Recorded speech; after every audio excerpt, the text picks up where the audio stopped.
Sari-saring issue at kontrobersyal lumutang sa bansa sa mga nakalipas na buwan. Kabilang dyan ang issue sa Pogo, malapit na, illegal na droga at kung ano-ano pa. Para po sa talakayan niya, makasama natin live si DILG Secretary Junvic Remulla. Magandang umaga po, Secretary. Magandang umaga, Arnold. Magandang umaga sa lahat. Saan ba ako rito? Magandang umaga. Unahin po natin yung Pogo. Malapit na ang deadline para magsara sila. Meron daw mga Pogo na nagpapanggap na BPO companies o kaya nagiging maliliit sila galing sa malaki. Kumusta na ho yung ating pagbabantay sa kanila? As of now, ang concentration namin ay yung 47 remaining active licenses. So December 15, umpisa na kami sa visitation ng lahat ng mga sites sila. Dapat pinakita nila na winding down na.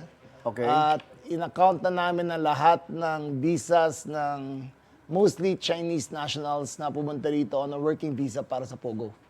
So may interconnection ng dalawa eh. After wala ng Pogo, dapat umalis sila sa bansa kasi wala na silang working visa rito.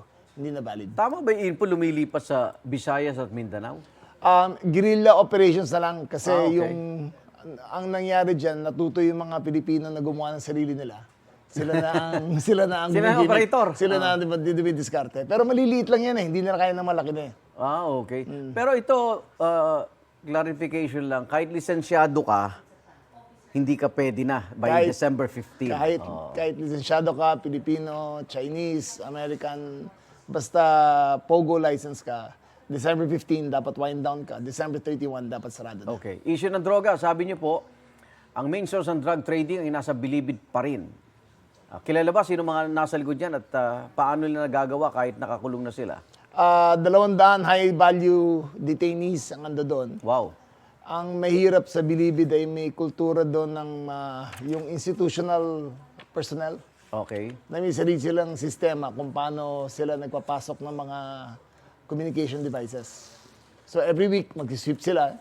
Every week may nahuhuli. Oo. 2 weeks later pag-sweep meron na naman. So there's simply something wrong. So gagawa na ng high detention, high maximum security facilities sa Mindoro and 2 other islands. Doon na sila? Para ma-isolate na talaga sila. Hindi ba kaya ng mga pambag o pang... Hindi kaya eh. Kasi ang Bilibid ngayon katabi ng Alabang eh. So kung patay mo yun, buong Alabang walang signal. So, Okay. ilipat na dapat talaga sila, ilayo na sila sa main civilization. Maganda yan. Kapag ba naresolba yung drug trading sa Bilibid, masabi natin na malaking bahagi na rin ng ating problema sa droga, babawasan? Mababawasan ang supply side ng malaki. Okay. Kasi doon yung main trading center eh. Parang Doon pa rin yung utos, Parang Makati Stock Exchange yun eh. Oo. Doon lahat ng palitan ng transaksyon, tapos sa labas lahat ng galawan. Hindi ba sila magkakaaway, mga high value ano na? Parang may sistema na sila eh. May kanya-kanyang kaya nga na sila eh. Organized crime na talaga sila. Pero kamusta ba yung drug problem natin? Kontrolado ba o mas malala pa ba? Going down, ang isa lang naman economic metric dyan yung price ng shabu eh. Umaakyat siya as compared to 4 years ago. Iksabihin, the supply is down and the demand is going down also. So, doon lang ang metric mo talaga. Saan ba nakatutok yung ating kampanya kontra illegal na droga? Supply side na ngayon. Supply side. Supply Big side. fish, meron target? Big fish, supply side, entry points sa Philippines, southern Philippines, mula sa Timor-Leste, main transshipment point. Galing rin doon sa Southeast Asia, papunta naman sa Manila International Container Port. Okay. Ayun rin ang big weakness natin. Yung argumento na dapat may EJK, may namamatay, nakakatulong ba mabawasan ang problema? Hindi eh. 60,000 killed supposedly in 2016 to 2022. Hindi rin naman natapos eh. Okay. So I don't believe na... Kailang solution. patayin sila. Oo. Sabi ng PNP, magsasampa sila ng dagdag na reklamo laban kay Vice President Sara Duterte. Saan pumapasok dito ang DILG sa itong nagdaang mga araw mainit ang ating politika? Sobrang init. Kasi kami ay sa civilian peacekeeping side. Okay. Ang nangyari doon nung ini-enforce yung order para i-transfer siya sa veterans, Okay. naging very violent ang reaction ng security forces ni Vice President. Okay. At ang threats ni Vice President directly to the President, the First Lady, and the Speaker ay diretso sinabi on air. So ayun ang basis ng mga complaints. May dagdag bang complaint pa ang DILG dito? Wala. So far, yun pa lang. Yung security niya were very abusive. Pinagmumura yung mga PNP who were just doing their jobs. Okay. So nirelieve na lahat sila. Pinalitan na ng mga organic PNP personnel Oo. para mas kontrolado na yung sitwasyon. Mukhang di niya tatanggapin daw yung mga... Well, Wala siyang tiwala sa lahat na raw. prerogative niya yan, but they were put there for her. Para sa kanya naman talaga yan. Trabaho naman na Trabaho naman talaga yan. protektahan Oo, natin, oo. no? Kahit ako, hindi ko kilala mga security ko ngayon eh. Okay. Hindi ko sila kaya. They were inassign ng camp promise sila. But I accepted them kasi kasama sa trabaho yan eh. Itong Biyernes po, may sasakyang naka-register daw sa DILG. Police, ha? Illegal na dumaan sa Elsa Busway. Ano nang follow-up natin dito? Well, Rehistrado talaga sa inyo? hindi. Oh. Private vehicle siya. Private? Private vehicle siya. Ang driver ay contractual driver ng isang OIC director namin. Okay. So, kinukuha pa namin yung finer points in investigation. Number one, contractual employee siya. Oo nga eh. Number two, hindi siya police. Oh. Number three, hindi namin sigurado ko yung amo niya, yung OIC director, ay kasabay niya sa sasakyan. So, the driver will be relieved as of December 31. Charges will be filed for impersonating a police officer. Eh, yung contractual ano nyo? Ayun, i-relieve na rin siya ron.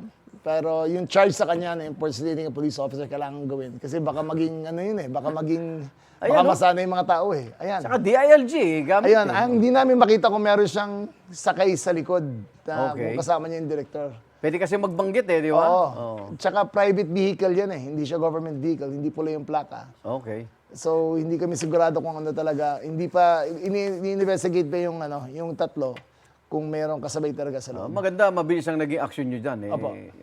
Biro mo, buong institusyon nyo nadadamay Oo nga sa po eh. simpleng bawal dumaan, hindi At masunod. saka, kita nyo gusto pa tumakas. Oh. kaya nga. Abusive talaga eh. Abusive. Kaya talagang kailangan Nakasot file nyo na search. yung contractual ano?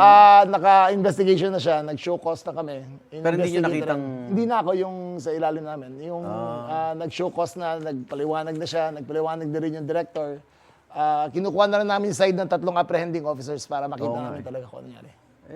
Batukan nyo. Okay. Kumusta yan po natin yung paghahanda ng eleksyon 2025? Naku, napakahalaga ng papel nyo dyan.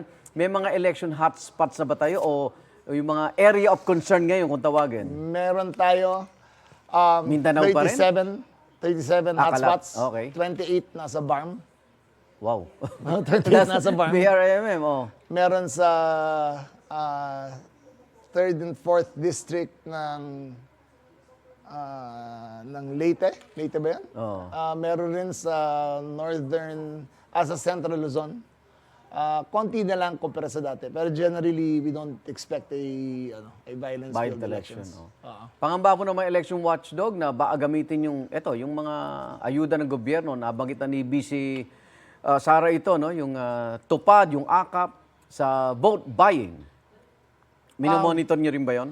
In continuous program kasi siya eh. So it's up to the speaker to and the COMELEC to talk kung ano ang bawal, ano ang hindi. Okay. But as of now, authorized pa rin sila hanggang February sa disbursement. Hindi pa official campaign kasi. Hindi pa official Okay. campaign. Hanggang March pa yata sila. Bawal na yata senators. Sa lokal. Pagdating ng Feb 1, bawal na yata yung mga senador. Pakibantay na rin yung pagbubulgar ni Commissioner ni COMELEC Chairman Garcia na abuso yung mga barangay Totoo yan. certificate Totoo yan. para daw dumami yung botante po doon sa isang lugar.